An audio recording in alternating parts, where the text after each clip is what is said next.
수능 영어 강사들이 자꾸 이런 말을 해요. 여러분들이 유치원에 또 뭐 초등학교에 회화식 영어를 하다가 중학교에 들어가면 입시에 맞춰서 바꿔야 됩니다 라고 해요. 뭐 틀린 말은 아니죠. 그러나 주의하실 게 있습니다. 무슨 말이냐?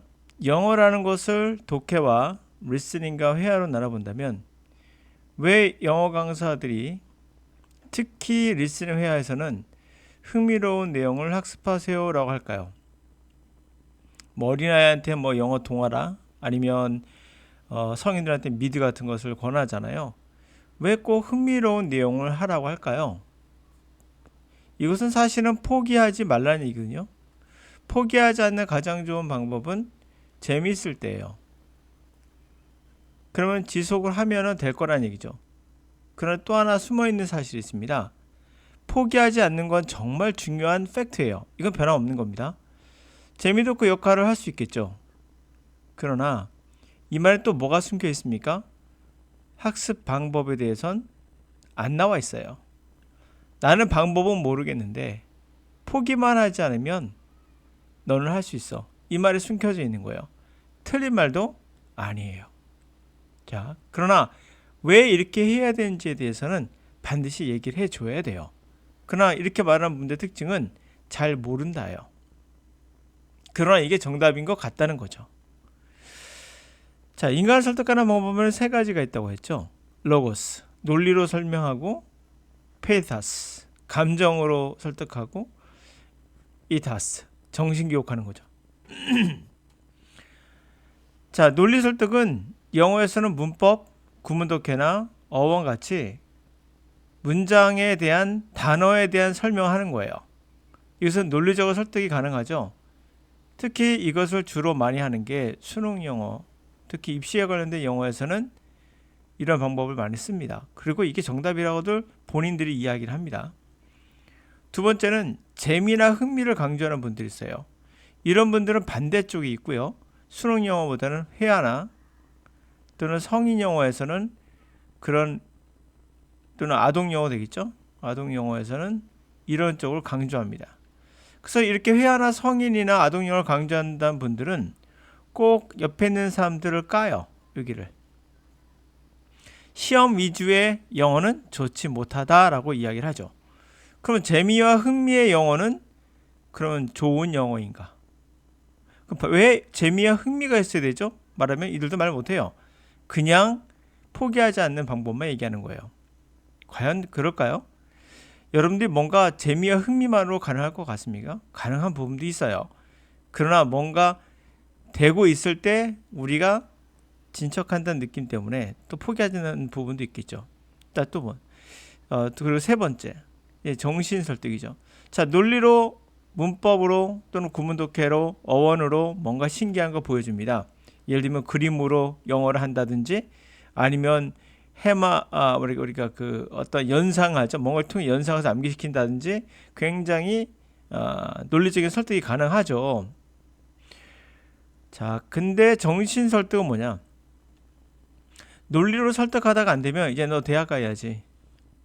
지금 어느 시대인데 취업해야지. 라고 해서 우리의 어떠한 가치, 우리가 가야 할 길에 대한 어떤 정신, 뭐 그런 것들을 강조하게 됩니다. 결국 2번하고 3번이 바로 대부분 입시 영어나 토플 같은 토익 같은 영어에서 강조하게 된 설득하는 부분들이 있는 거죠. 자, 그러면 1, 2, 3번 공통점은 뭘까요? 나는 영어는 모르겠어요. 영어는 어떻게 배우고 어떻게 학습하는 건지 정확히 모르겠는데 너를 설득하고 싶어. 그 설득하는 방법은 세 가지니까. 이 세 가지는 전부 다 설득이란 말이 들어가 있죠. 방법이란 말은 없어요. 누가 여러분들에게 재미를 붙여야 됩니다 라고 말하면 이거는 그냥 방법이 아니에요. 그냥 설득하는 거예요. 논리적으로 문법을 알아야 됩니다. 뭐 구문독해 이러니까 해석이 돼야 됩니다. 주어 동사가 우리말과 다르게 우리는 주어 목적어 동사인데 논리적이죠. 합리적이고 그래서 설득하는 거. 자, 그리고 정신은 뭔지 아시겠죠? 왜 해야 되는 것인가? 지금 시대 정신을 얘기하는 거죠. 왜 우리가 영어를 해야 되는 것인가? 이 시대에는 뭐가 필요한 것인가? 영어가 시대 정신을 얘기하죠. 비슷한 얘기로. 결국에는 다 설득이에요. 영어라는 하나의 언어가 있고 중요한 언어죠, 분명. 이것을 어떻게 해야 되는지에 관한 설명은 없어요. how는 없고 그냥 설득만 하는 거예요. 감정에 호소하고 논리에 호소하고 다음에 안 됐으면 정신에 호소하고. 그래서 여러분들이 이 세 가지에서 왔다 갔다 하는 거 서로 싸우는 거예요. 논리적으로, 감정적으로, 또는 정신적으로 서로 싸우는 거예요. 우리가 모국어를 하고 여러분들이 하고 읽는 것은 위에 세 가지는 아니죠. 여러분 혹시 초등학교 때 문법을 통해서 국어를 읽으셨나요? 구문독해나 어원을 통해서 우리가 읽었나요? 인간할 때 사람 인자에 사회간자를 쓴다고 배웠나요? 나중에 알지 모르나 그렇지 않았죠. 재밌는 책을 읽으면서 흥미로운 책을 읽으면서 분명 독서에 도움이 된 건 사실이에요. 이게 가장 나쁜 방법이라는 걸 아실 거예요, 여러분들이. 어원을 꼭 몰라야 된다는 얘기는 아니에요. 어원은 분명 독해에 도움되는 부분이 있으나 근본은 아니에요. 감정 설득, 재미, 흥미 그것도 좋아요. 그러나 여러분들 잘 다시 한번 돌이켜 생각해 보세요. 여러분들이 소설책을 읽던 어렸을 때 책을 읽든 간에 꼭 재미있었나요? 그렇지 않은 경우도 있죠. 억지로 한 경우도 있어요. 재미가 있든 억지로 하든 간에 여러분들은 어떻게 해서든 소설이든 문학이든 에세이든 지금의 이 수준에 와 있죠. 다시 말해서 위의 설득은 독해, 회화의 효과적인 방법을 소개하는 게 아니라 그냥 설득 또는 강요 말고는 없는 거예요. 그럼 우리가 어떻게 해서 언어를 하게 됐느냐? 그것은 돌고래가 수영을 논리나 재미나 출세를 위해서 위한 것은 아니죠. 돌고래 수영은 그냥 타고난 거예요. 안에서 나오는 거예요. inside. 몸 안에서, brain. 안에서 나온 거지 밖에서 인풋한 게 아니에요. 밖에서 인풋을 해서 수영을 한 게 아니죠. 물론 물속에 들어가서 그게 인풋이라는 인풋이겠죠. 수영을 한 거예요. 논리적으로 재미있게 출세를 위해서 아니죠. 수영을 어떻게 논리적으로 합니까? 어떻게 재밌게 하죠? 태어난 애가 그냥 하는 거예요. 그냥이에요. 타고난 능력인 거죠. 태어나자마자 뛰는 사슴도 마찬가지인 거예요. 논리나 재미나 출세가 아니라 그냥 생존이에요. 생존.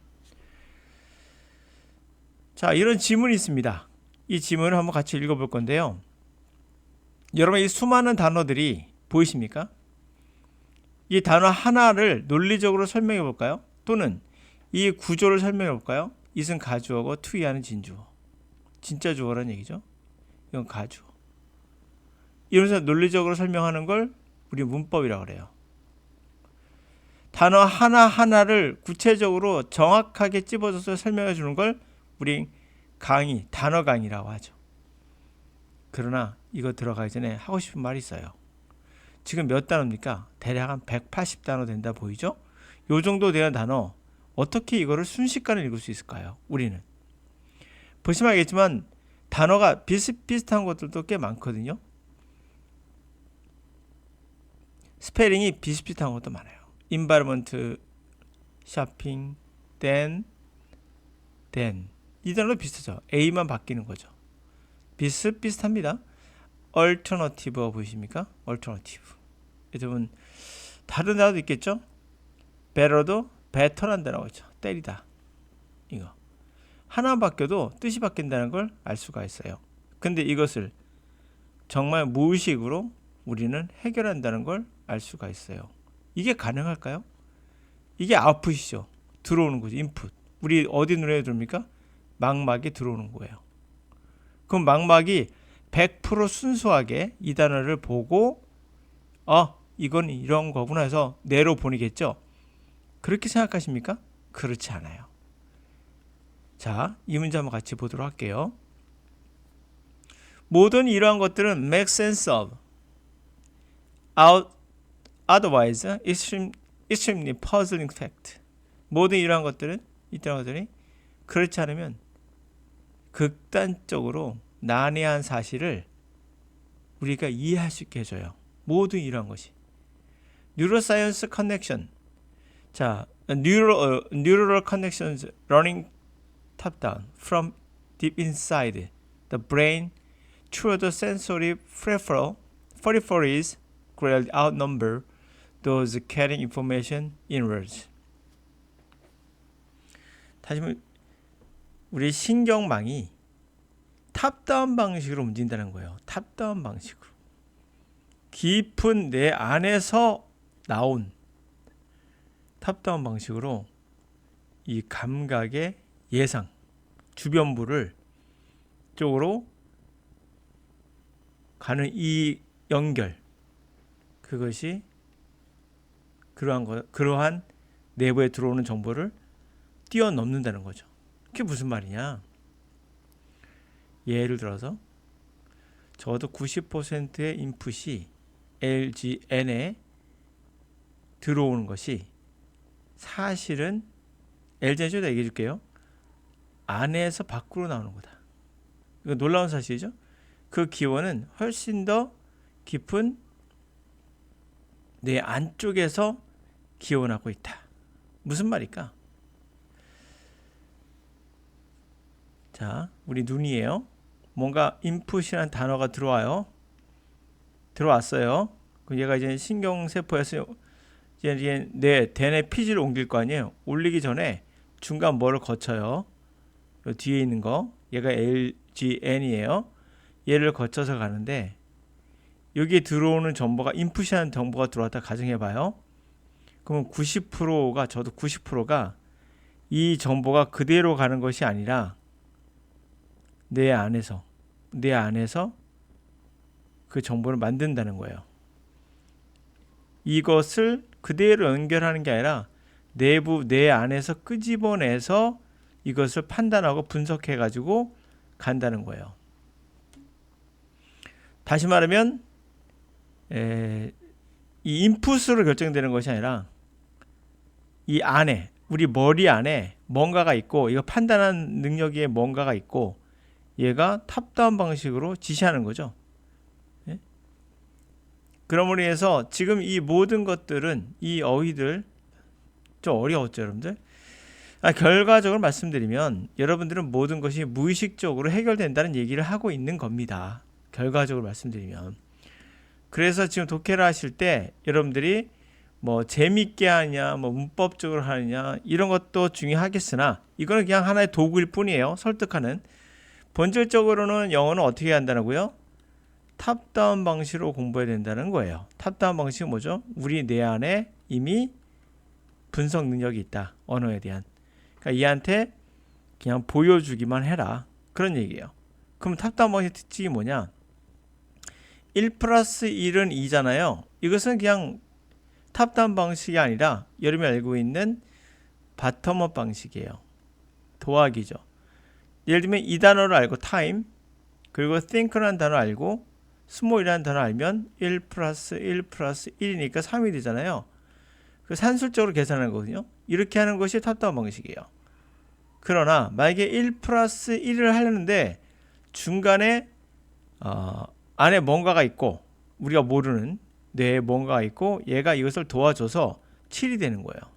다시 말하면 time이라는 단어와 think와 small을 하나씩 알았는데 이것이 활용이 되면서 뇌에서 이것을 또 다른 형태로 만들어 가지고 7, 8로 되는 거죠. 예를 들면 그렇게 되는 겁니다. 무슨 말이냐? 뭐 이거 구체적으로 설명은 되게 힘들죠. 예를 들면 타임이 시간이잖아요. 시간에 따라 알았어요. 그러면 think가 생각하다잖아요. 생각하다. 그렇죠? small은 뭐예요? 조그만 거죠. 조그마한 뜻이에요. 그러면 조그마한 이런 뜻인데 time 시간 think 생각한다 조그마한 이렇게 말하면 1 플러스 1 플러스 1이 된 거예요. 근데 우리 뇌가 알아서 이거를 섞어요. 이제 크게 생각하지 말고 조그맣게 할 시간이야. 이걸 때로 바꿀게요. 이제 또. 우리가 조그맣게 생각할 때야. 조그맣게 시기로 할까요? 우리가 조그맣게 생각할 시기가 왔어. 이제는 그렇게 해야 해. 바꿀까요? 해야 해로. 해야 해. 우리는 조그맣게 생각할 때가 됐어. 그렇게 해야 되는 거야. 어때요? 이런 형태로 무한대로 타임이라는 단어를 의미는 동일하고 변화를 줘서 감각적으로 의미를 생성해낼 수 있어요.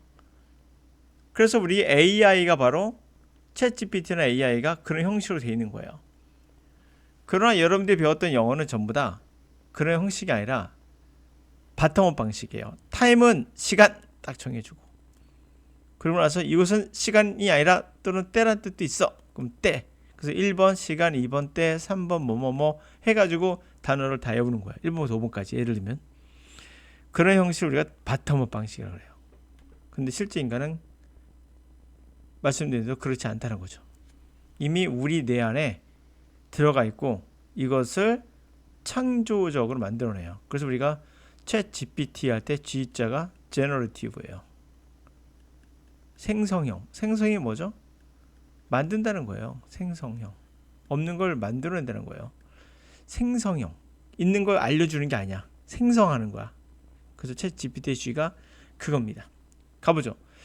Time to think small. How nimble environmental technology can solve planet biggest problems. 자, 그러한 민첩한 환경의 기술들이 아주 빠르게 변하는 그런 환경의 기술들이 지구의 큰 문제를 해결할 수 있다. 어떻게 해결할 것인가? 그게 바로 이제 Sometimes it is hard to know the right thing to do for the planet. 때때로 어렵죠 생각하기. 알기 어려워요. 우리가 정확한 거, right thing to do, 행성을 위해서, 우리 지구를 위해서 하기에 정확한 것을 알기 어려워요. What sounds good may not necessarily be so. 뭔가 sound good, 뭔가 sound가 good, 괜찮아 보여, 괜찮게 들리는데 반드시 또 그렇지도 않아요. 그런 것이 또 반드시 그렇지 않습니다. Rooftop solar panels, for example, are one of the most expensive and the least effective ways to help the environment. 루프탑 솔라 패널이 예를 들면 가장 expensive, 비싸면서 덜 효율적인 방법, 환경을 돕는 그런 방법 중에 하나예요. Buying local food can actually increase water pollution and waste. 지역의 음식, 로컬 푸드를 사주는 것이 실제로는 물의 오염과 쓰레기를 증가시킬 수 있어요. According to research from the Danish and UK governments, plastic grocery bags may actually be better than cotton bags for the climate and for water. 그런 연구에 따르면 데니시와 UK 정부의 그런 연구에 따르면 덴마크 영어죠. 이거는 플라스틱 식료품 백. 이게 뭐예요? 검은색 비닐봉지 아시죠? 그거예요. 플라스틱 식료품 백. 비닐봉지가 실제로는 더 낫다는 거죠. 면으로 된 백보다는 기후에 또는 물에, 이런 얘기예요. 그냥 슬쩍 아껴 넘어갔지만 이런 것들을 이제 제가 설명해주면 여러분들이 기분은 좋을 수 있어요. 논리적으로 이런 거. What sounds good 같은 거. 사운드가 뭐죠? 소리예요. 동사할 때는 소리 내다요. 소리 내다, 소리 나다, 내다, 여러 가지 가능해요. 근데 여러분들이 이런 것을 문법적으로 논리 분석을 하면 사운드 good 하면 좋게 들리는 것, 이렇게 되죠. 좋게 들리는 것. 들린다로 해석이 되죠. 사운드가. 근데 사운드 하면 what sound 했을 때 우리가 눈에 보이는 저 사운드를 얘가 동사인지 어떻게 알았죠? what이 있으니까 여러분들 그렇게 해석할 거예요. what이 있으니까 주어가 되고 얘가 동사가 되고 이렇게 해석했죠. 저는 그렇게 해석하지 않아요. 그냥 사운드는 그냥 사운드예요. 그대로 얘를 받아들이면 우리 뇌 신경을 거쳐서 시신경에 들어가서 아까 말한 LGN을 들어가서 그냥 뇌로 전달할 때 지가 알아서 어느 정도 덧붙여가지고 해석을 해놓는 것 같은 느낌이 들 정도로 굉장히 좀 빠르게 해석합니다. 그건 제가 해석하는 게 아니에요. 그냥 되는 거예요. 이게 정확한 표현이에요. 제가 해석한 적 없어요. 그냥 돼요. 그렇게 되지 않으면 여러분들은 언어를 하는 게 아니에요. 여러분이 소설책이나 우리말로 된 어떤 연설문을 읽을 때 또는 에세이를 읽을 때 그걸 해석하시나요? 아니면 그냥 글자를 받아들였는데 그냥 해석이 되나요? 후자에 가까울걸요 아마? 계속 갑니다. You may disagree with all or some of those claims, and you may be right. 당신은 물론 disagree, 모든 또는 일부 그러한 주장에 disagree 할 거예요. 당신이 right, 맞을 수도 있어요. It depends on your individual circumstances. 자, 그것은 당신의 개개인의 환경에, 주변 환경에 달려 있어요. If you live in the Phoenix, Arizona, for example, solar panels could be the smarter choice. 당신이 피닉스 아리조나주에 살고 있다면, 예를 들면 솔라 패널이 더 현명한 선택인 거죠. 스마트가 왜 현명하냐 선생님? 이런 말 따지지 마세요. 그냥 저는 그렇게 해도 똑같은 말이라는 걸 여러분 느끼셨잖아요. 그러니까 스마트와 와이즈와 같은 말입니까? 현명하네? 같은 말 아니죠. 근데 저는 그렇게 해석해도 현명한 선택이네요. 스마트 한 선택이네요 할 때 현명한과 와이즈의 현명한과 스마트는 영리한 거거든요. 영리한 선택하면 우리는 잘 안 어울려요, 사실. 아, 이거 영리한 선택이네. 이런 말 우리 합니까? 안 하시죠. 근데 왜 스마트 초이스를 영리한 선택을 합니까? 현명한 선택이죠. 그러니까 이게 바로 우리말과 영어의 차이라고 할 수 있지만 이러한 갭을 없애주는 게 바로 영어로 받아들일 때예요. 우리말과 영어가 교차되는 지점을 누가 찾아줄까요? 스마트를 영리함보다는 현명을 바꿔주는 역할을 누가 하는 걸까요? 여러분의 뇌가 하는 거예요. 어떻게? 무의식적으로. 그러면 이것을 논리적으로 설명할 수 있어요? 설명할 수 없어요. 그러면 여러분들 가르치는 영어 강사는 다 그냥 겉만 갖고 얘기하는 거예요. 겉보기가 뭔지 아시죠? 다시 말하면 지구가 평평하다 똑같은 얘기예요. Using your own cotton bags continually and within exception for shopping for several years is probably better for the environment than the alternatives. 당신의 어떠한 면으로 된 백을 이용하는 게 계속적으로, 지속적으로, 그리고 의심 없이, 예외 없이 수년간 쇼핑을 위해서는 아마도 훨씬 낫죠. 그렇죠? 분명 더 낫습니다. 환경에는. 얼터너티브. 어떤 다른 대안보다도. Each of these choices depends on personal circumstance behavior. 각각의 이러한 선택은 개인의 환경이나 주변 환경이나 행동에 달려 있어요. 행위에 달려 있어요. 예를 들면 쇼핑을 많이 간다든지 그러면 이제 비닐팩보다는 그게 더 낫겠죠. 베스트 솔루션은 바로 퍼스널, 개인적인 겁니다. 로 끝나요. 자, 이러한 모든 것은 사실 이해가 되게 하는 건 다른 방식으로는 절대 풀 수 없는 그러한 팩트들이에요. 이런 것들을. 영어 독해를 어떻게 하십니까? 라면 주어 동사차 문법적으로 분석합니다라고 한다면 그건 다른 방식, 우리 인간이 받아들인 방식이 아닌 otherwise, 다른 방식으로 했을 때 극단적으로 난해한 그러한 형태가 되기 때문에 영어를 결코 할 수 없게 되는 거예요. 그래서 자꾸 영어 강사든 제대로 된 사람이라면 문법을 강조할 수가 없는 거예요. 예? 인간이 하고 있는 기본적인 방식이 있어요. 이 방식이 아니고 다른 거라면 이렇게 극단적으로 난해해져요. 그래서 영어를 할 수 없게 된다는 얘기예요. 그래서 제가 이제 정리해 본다면 결국 이런 겁니다. 만약에 여러분 주변에서 야, 수능 영어는 달라. 문법 논리적인 해석을 해야 돼. 틀린 말은 아니죠? 그러니까 중학교 때까지 초등학교까지는 재미있게 회화 위주로 했다면 이제 수능으로 넘어가야 돼 라고 하는 강사가 틀린 말은 아니지만 잘못된 게 하나가 있죠. 초등학교 때는 재미 흥미 위주로 영어 공부하는 거 나쁘지 않아요.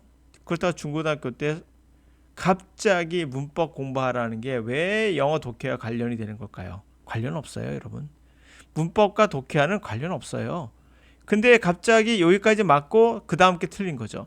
이렇게 함으로써 여러분들에게 뭘 강요하는 겁니까? 강요하는 게 아니라 설득하는 겁니까? 여러분들에게 논리적인 설득과 정신교육을 통해서 대학 가야지 이런 걸 통해서 방법은 제시하지 않는 거예요, 실제로는. 그래봐야 문법 구문 독해하고 어휘에 대한 장난질밖에 없어요. 다시 말해 그냥 설득이에요, 설득. 독해는 재미있게 흥미있게 할 수 있습니다. 그리고 이거 없어도 또 해야 돼요. 또는 미국 사람들이 영어 회화는 잘하지만 글을 못 읽는다. 안 읽어서 그래요. 간단한 거예요. 우리도 책을 안 읽으면 독해 못해요. 그들은 그냥 안 해서 그래요. 만약에 그들이 읽기 시작한다면 여러분보다 더 잘해요.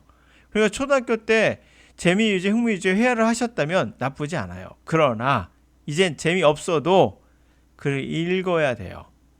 그게 우리의 대학을 위해서도 그렇지만 여러분들의 지적 능력을 키우는데도 분명 필요한 거니까요. 대학생은 말만으로 뽑지는 않죠. 지적 능력을 읽을 수 있는 능력이 반드시 중요합니다. 책이 우리의 정보의 어떤 데이터를 받아들이는 어떤 과정이기 때문에. 자, 그래서 정리해 봤습니다. 이 수많은 단어를 순식간에 읽을 수 있는 능력은 논리적으로 합리적으로 otherwise 다른 방식으로는 절대 풀 수 없는 퍼즐과 같은 거고, 반드시 여러분들에겐 어떤 방식? 탑다운 방식에 우리에게 안에 있는 그놈을 자극해서 나온다는 걸 알 수가 있어요. 탑다운 방식이다. 앤디 클락이라는 과학자를 통해서 한번 얘기해 봤습니다.